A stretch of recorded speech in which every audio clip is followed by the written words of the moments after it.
Aloha, you beautiful internet people. It's been a while. I'll try to make the next one 2 days instead of every 2 months. But I'm going to continue my Laughingman adventures, my backpacking stories. Okay? So you got to go back and check the last one. And by the way, please try to build up this little YouTube channel. Like it, subscribe. Okay? But last video I talked about when I was in Hawaii, right? I left kind of mainland USA for the first time. Met an old friend from Florida. Anyway, I had a buddy in Taiwan who planted the seed, come to Asia, right? So anyway, I'd saved up a couple $1,000s and I'm like, yeah, I'm going to go to Asia for the first time. So I ended up going from Hilo, Hawaii, Honolulu to Bangkok.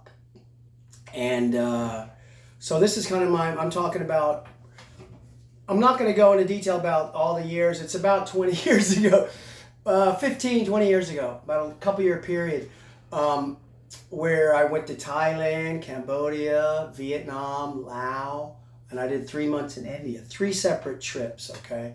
So I'm just going to share like my biggest memories of all these countries. And of course, besides Taiwan where I live, my favorite is Thailand. The land of smiles, they call it.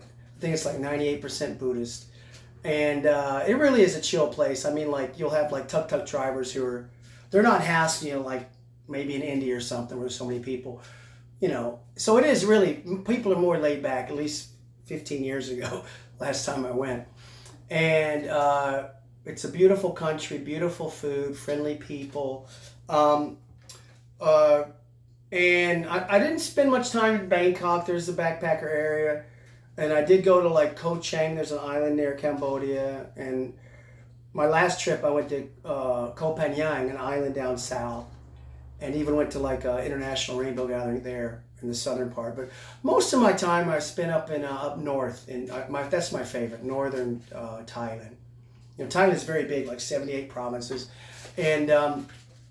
And so, yeah, I would take like a bus or even the overnight train was the best. And you can fly there now to Chiang Mai. I think Bangkok's maybe got like 12 million. Chiang Mai's got like 1 million people. So, you know, I prefer, you know, not as big cities. And love Chiang Mai. Oh, my God. Like stayed in the old city there within the old walls or something. Can't even remember some of my favorite places to stay. You know, 200-300 baht a night. That would be like $6 to $9 a night. Incredible vegetarian restaurants there. Pretty much I was a really hardcore vegetarian then. And there was like rooftop bars with pillows on it, you know. Even back then there was even like a section where they had like music bars where you'd have like boom, boom, boom, 4 or 5, you know, reggae bands playing or something. Anyway, Chiang Mai's a really cool big city, I would say. And I've even got a friend who's just bought an apartment there or something.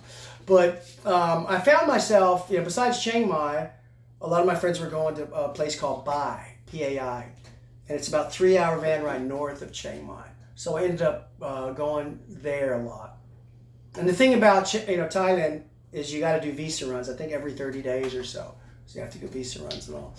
But I ended up in Pai, or Pai. And I'm sure it's changed a lot. It's been discovered. But back then it was really cool. It's kind of like where the Rastas hung out there in Chiang Mai. And you'd have like a wheatgrass bar run by this, I don't know, Ukrainian guy or whatever. And, you know, you'd have, anyways, a cool place. You could even like across the river, you could get a hut for like 100 baht a night. That's like $3. And it kind of had a swimming pool for everybody, you know. I think my friend Christina met me there once. We did like an elephant ride once, you know. They actually had Asian elephants there. And anyway, a lot of good memories of that place. I think I got my first, not my first tattoo, but 1 or 2 tattoos in Pai, yeah. And so anyway, I did a massage course in Pai. Yeah, I think that did like a Thai massage course. I'm a trained masseuse, you know, from Atlanta School of Massage. But anyway, it was really good. Yeah, really special. I love northern Thailand, right? You can even go further and all that. Friends have done motorcycle trips and stuff. one of my best memories, I remember my friend Charles, who I've lost touch with. He should have bought Bitcoin back then, $300. He was telling me. I think he made a lot of money off that. But anyway, Charles was a big bike rider, traveled all over the world, and we actually did a 10-day bike ride from Chiang Mai to like into Cambodia once, and that was super cool. Into Siem Reap. We went through the Isan district, 10 days, mostly through Thailand, and then into Cambodia, which is kind of night and day. They're having border problems there now. I don't know if you can do that now, but Cambodia's a lot poorer than Thailand, or it was. And Cambodia's very special. You can also take, or used to be, you could take a bus from Bangkok or Koh Chang to Phnom Penh. Anyway, but this time we went through northern Cambodia and the beautiful Angkor Wat, it's called Siem Reap, the town, Angkor Wat. If you've ever been there, it's beautiful. I think it's a World Heritage Site. All these ancient ruins and like rented bicycles. I had my bike, and that's a whole other trip. We went, I ended up, giving the bike away to his friends in Phnom Penh. But on my other trip to Siem Reap, Angkor Wat, you can rent bicycles and bike through the ruins or something. And you can spend days there. You can get like a 3-day pass. It'd take you 3 days. There's so many hundreds of ruins. I got some great pictures from Siem Reap, Angkor Wat, right? One of the World Heritage Sites. Also, spent some time in Phnom Penh, Kampot, Sihanoukville, Cambodia.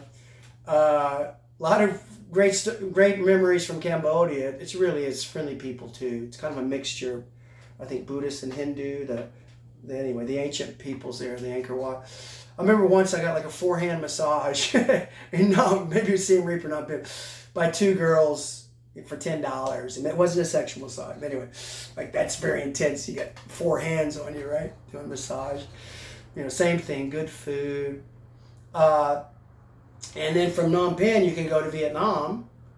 I remember going to Vietnam. I've done twice in Vietnam. I've met my good friend Jeff Duckett, who visited me recently.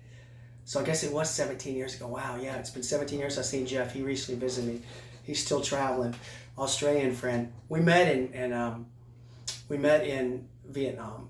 I think it was Nha Trang. Yeah. So basically, like in Ho Chi Minh City, right? Which is kind of cool. They got this little custom where you drink your little beer outside the bar or something. All these little sidewalks, everybody's still drinking their little beer. But anyway, you can rent back then you can rent like a bus for like $40 or something. You're on like the bus, and it basically goes from Vietnam's very long. It goes from the north all the way, or from the south all the way to the north, right? So that's what I kind of did. You could get off the bus. It's not just one bus. It's different. It's like a company. And I remember doing that, stopping in the Trang. There's a beautiful town called Hoi An, where they're very famous for like silk. I still have like a silk vest from there that I bought. Hoi An, met some good Vietnamese friends there, and eventually made my way all the way up to Hanoi and all. And my one bad memory of traveling is I remember it was like a weekday or something. I went to a bar, maybe had a beer or something, come back, and this is my last time. I've been like 3 different trips, right? My last trip, I remember I took my 2 wallets or something. One, I had these like hippie pants or something. I didn't really have my money though. And I remember these 2 girls, "You want to ride?" And like, "Yeah, I'll get a ride on your scooter, And they dropped me off like right near my hostel, and I realized as soon as I got off, I was between the 2 girls, right? So this is great for $1. I'll give you a ride home. There's only like 2 blocks or so. But they ganked my wallet. They stole my wallet, which had actually my like Taiwan ID and I had my train ticket. I was going to go to Sapo in Northern. I was actually going to go into back rail into Laos. But anyway, they took my money. I ended up having to call a friend in Taiwan. He mailed me some money. It kind of ended my trip. But what happened later, I realized later, they'd actually felt guilty. I think they just wanted the money. And then when they saw all my IDs and all this, it was my bank card too. I was really worried they were going to take all my money. And they actually brought it back. But they brought it back to the hostel next door. They put it under the mat. Because I remember walking, like, for 2 or 3 days, I had to tell my hostel, oh, I'm going to wire money. He says, are you from Taiwan? I said, yes. Well, here's your wallet. It was the hostel next door owner. And they'd come back the next day and put it to the hostel next door, not the hostel I was staying at. So I'd already canceled my bank card, canceled my trip and all. I flew back to Bangkok and then back to Thailand. So anyway, that was my one bummer. But otherwise, yeah, Vietnam was fine, you know. But still, and then I've actually spent 2 weeks in Laos. I think I did a boat trip down Laos once, and Luang Prabang, it's a World Heritage Site. Beautiful, way up in the mountains of northern Laos. Really beautiful. Like so that was the plan. On my second trip, I was going to go into the back route into Laos, but that never happened. I never went to real northern Vietnam and all. So that's kind of a bummer. I didn't really check out Laos a second time. And even I wanted to go to Myanmar once, the old Burma, right? But I remember my visa was denied. I remember I went to the Cambodia Myanmar embassy, and they weren't allowing Americans, and they had a stack load of Japanese they were allowed, but there was something with like some guy, anyway, it was like a whole story. They weren't allowing Americans in. I was really bummed because I really wanted to go to Myanmar. I heard incredible things about that. You know, it's you know, the military government's taken over. It's really oppressive there now. But anyway, so honestly, a lot of just back, you know, you do a visa run, then you come back and all. So, I mean, of all those countries, Thailand's my favorite by far. Just the food and the beautiful, friendly people, you know. Cambodia, Laos, Vietnam too, but yeah, I would say Thailand is definitely my favorite. And I remember one year, when I quit my job in Taipei, I worked there a year and a half, and I guess they changed my hours during the summer, and I didn't want to just be in Taipei during the summer again. So I remember for the first time going, I flew to Bangkok first, maybe spent a month, and then I got a ticket to India for the first time. And I ended up, you could get 6-month visa back then. I spent 3 months in India. And that was super special, right? India. Flew into Delhi, and I went north. I don't know if it was a train or a bus, but anyway, I went to Punjab, the Golden Temple. It's like free, you can stay there. It's this beautiful Golden Temple, you know. They feed like thousands of people. Anyway, it's all free. It's incredible. And then I kept wanting to go north, and north of that, where the Dalai Lama lived, in Dharamsala. And I did like a 10-day. I didn't say people say in McLeod, it's north of Dharamsala, and I didn't get to see the Dalai Lama or anything. But I did do a 10-day Vipassana retreat there, meditation retreat. I've done one in Mexico, Taiwan, and India. Did a 10-day retreat there, meditation retreat there, and that was very special. And I just remember like drinking chai late at night in the fall. You know, it's really, you know, northern India is it's cold up there, right? And you know, anyway, just I remember different memories. You know, drinking chai late at night. And I remember one guy telling me, "Oh, Jeffrey, the best places are here, McLeod, Pondicherry, which I never went to, and he says also to Hampi, you know, go down south to Hampi." So when he planted the seed, like, I should go down Pondicherry, Hampi. And I remember, so after, you know, I don't know, several weeks or whatever, time in northern India, I'm like, I'm going to go back to Delhi and get a train south, right? I had a lot of time. And so I went back to Delhi, but it was the worst time to go to Delhi. I think it was the Diwali festival. And it was just so, I mean, Delhi's very bad pollution, all these big cities, right? I mean, especially like, even Chiang Mai, like when the burning season, right? It's really bad, you know. But yeah, New Delhi, India's especially, the big cities are known for bad pollution. And the Diwali's like a lot of fireworks and all. So it's just like very intense pollution. And I'm like, I got to get out of here. And, you know, like I said, I'm not a big city guy. So, I mean, I did go to the Golden Forest, spent a few days in Delhi, you know. But it's like, and the crazy thing about India, like, it's so many people, right? And there was like, line. You could like actually it was cool because the foreigners in the Delhi's train station they had a second story where you had separate, you know, foreigners can get tickets separate than where you could see like 30 people in line, you know, person to person, the regular Indian. Anyway, it was still a long line, but yeah, I wanted to get out of Delhi as soon as I could, and And I go up there and, oh, we don't have any sleepers for a couple days, to go south. I'm like, just give me the next train out. So, yeah, I basically got a 40-hour train ride from Delhi all the way to Bangalore. And I remember getting on that train, and it was just like wooden seats, like wooden bench, right? It was like boom, boom, boom, 5 people. And I was like, I'm not going to make this, right? And at one point, I don't know, I saw there was an Indian guy who jumped on the luggage rack, which was above, and I'm like, oh my God, I can do that. So I jumped on my luggage rack, right? Put out my sleeping pad or whatever. So I survived that train ride by sleeping on top of the luggage rack. But until another Indian guy jumped there with me, so it was 2 people on the luggage rack. I guess it was better than 5 people on a bench. But anyway, survived that long 40-hour train down south, slow train. And anyway, eventually went to Bangalore. Didn't say that. Went to Mysore, visited the tourist spots there. But eventually, the guide said Hampi. So Hampi is this ancient, I think it's a Hindu, or maybe it's a Muslim kingdom from hundreds of years ago. They were around for 200 years.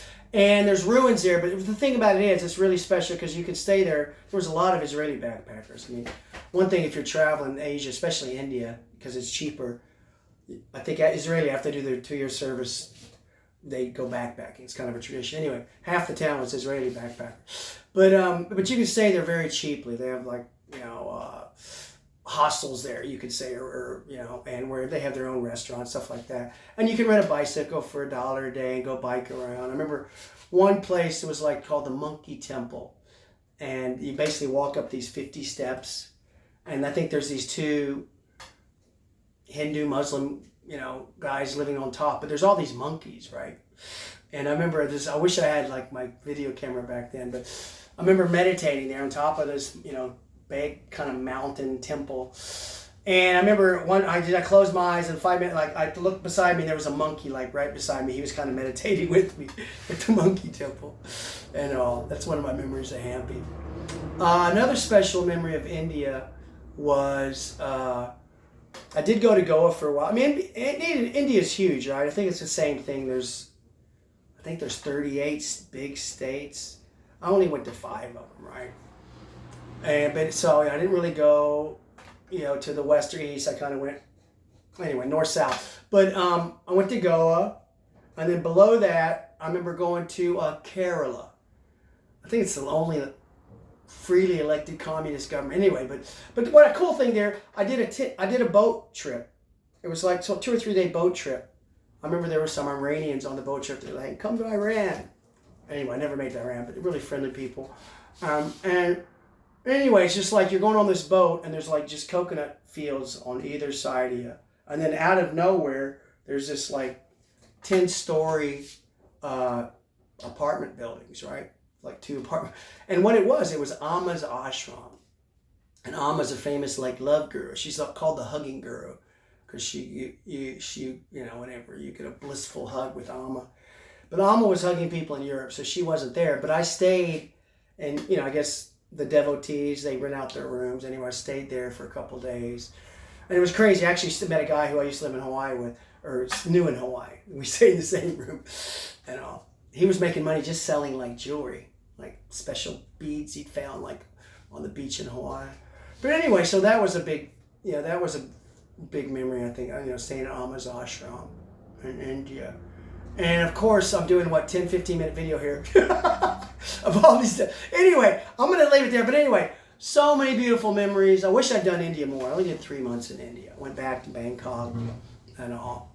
But I've done a lot. I probably think I'm losing all these memories. Anyway, I got most of it, I think. Yeah. Memories of, let me just check my notes here. Yeah, I've done pretty much all of it. My notes. But anyway, 3 different trips, leaving Hawaii, I did, for several months. And the big one was after I left Taipei. I think I traveled for 6 months or more, just travel around, maybe more than that. Just backpacking, right? Being a backpacker. And, reading books, reading thick novels, And then of course, I started seeing people in the internet cafes, right? What do you do? Oh, they're on Facebook or something. So it's that, oh, I'll get, anyway, that's kind of when the first internet cafes came, before the old smartphones and all that. Everybody's on there doing their, putting their travels on Facebook. And Facebook used to be really cool. But anyway, really got, basically when my son was born, I kind of haven't really backpacked since. I'd love to go back to Thailand. I have done like a week in the Philippines to visit a friend, which is cool. But, so yeah, I mean, Thailand, Cambodia, Laos, Vietnam, India, all these 3 Asian countries that I really enjoyed backpacking through. And you can do it, super cheap. It's not like maybe in like Korea, Japan, it'd be a lot more expensive, if you're doing stuff like that. But I just want to share some of my memories from that. Promise I'm going to be doing this more, not just on my back, but I want to finish my backpacking stories, right? Get it out there and let people know and just have it on the record and all. Laughingman's backpack. I've been to about 15, 16 countries, I think, backpacking. But some of my friends have been to over 100, right? They're really, got more than me, right? I kind of, once I kind of got my girlfriend pregnant here, I've been here for a while, right? So haven't really been doing the backpacking much. But anyway, hope everybody's doing well. Please, like and subscribe. And I will talk to you next time.